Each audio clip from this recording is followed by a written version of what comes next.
Welcome in Sports Talk at the stadium, Williams-Brice Stadium in Columbia. Phil Kornblut here with the Clemson side of things following the Palmetto Bowl for 2015, won by the Tigers. It was a much tougher game for Clemson than many expected going in. I doubt the Clemson people inside the locker room approached it that way, but you know, the media and the fans, we all thought it would be a walkover for the Tigers, but it was anything but that for Clemson. They had to fight deep into the fourth quarter to pull this one out and get to 12-0 and complete their perfect regular season.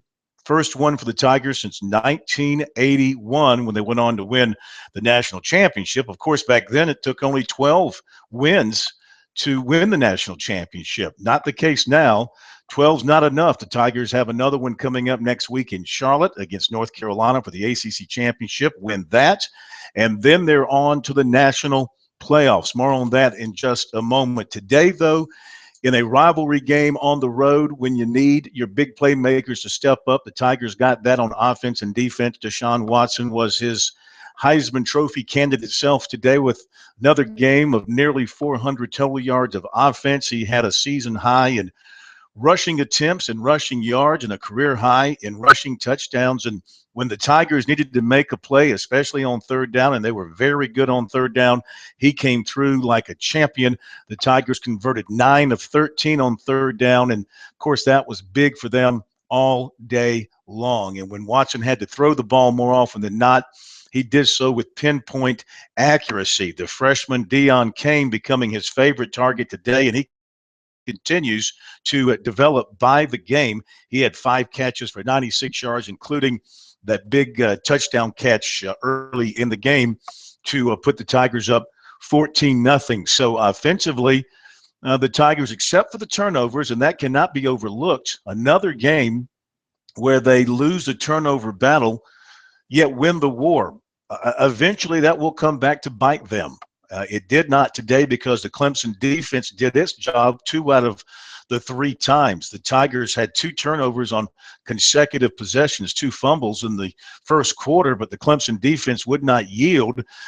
They gave up a total of 3 yards and no points out of those 2 turnovers. So they did their job there. But the other time, the Gamecocks were able to capitalize and knock it in for a touchdown, 2-point conversion. All of a sudden, they're back in the ball game and thinking, upset. But that's when Deshaun Watson coolly led the offense down the field, 10 plays into the end zone. He runs in for the score, puts the Tigers back up by 9, and then they add a field goal, and that was enough to hold off a touchdown in the last second. But they did miss another extra point. That is something else of a concern, and I would think that Amon Lakip is going to get a chance to kick extra points going into the championship game. At least that's what Sweeney said in his post-game press conference. So it was by no means an absolutely perfect performance for Clemson, though it was pretty clean. They only were whistled for 1 penalty, and that was for 5 yards. So it was clean from that standpoint. But they did have the 3 turnovers.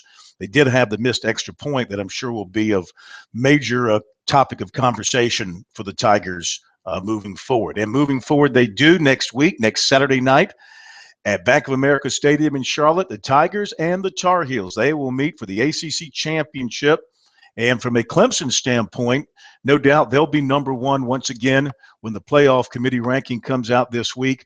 And if the Tigers can take care of business against North Carolina, there's no reason not to think they won't remain number 1. And hopefully for them, that will keep them away from a semifinal playoff meeting with Alabama. Not that there would be any light touch among the other 3, but I think you'd like to avoid Alabama until the national championship game, if at all possible.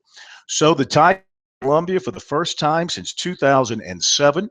They pick up their 50th win in the series in Columbia, and now they go back-to-back against USC, still trying to wipe away the memory from a Clemson standpoint of those 5 straight defeats for the Gamecocks, and they take another step in that direction by beating the Gamecocks here in Columbia this afternoon, 37-32. We've got locker room coverage for you here at sportstalksc.com, and tomorrow afternoon, Sunday afternoon, Dabo Sweeney will participate with Larry Fedora in an ACC-directed conference call. We'll have coverage of that for you as well. Look forward to hearing from you Monday night on Sports Talk and getting your thoughts about the Tigers' victory this afternoon. Have a great weekend.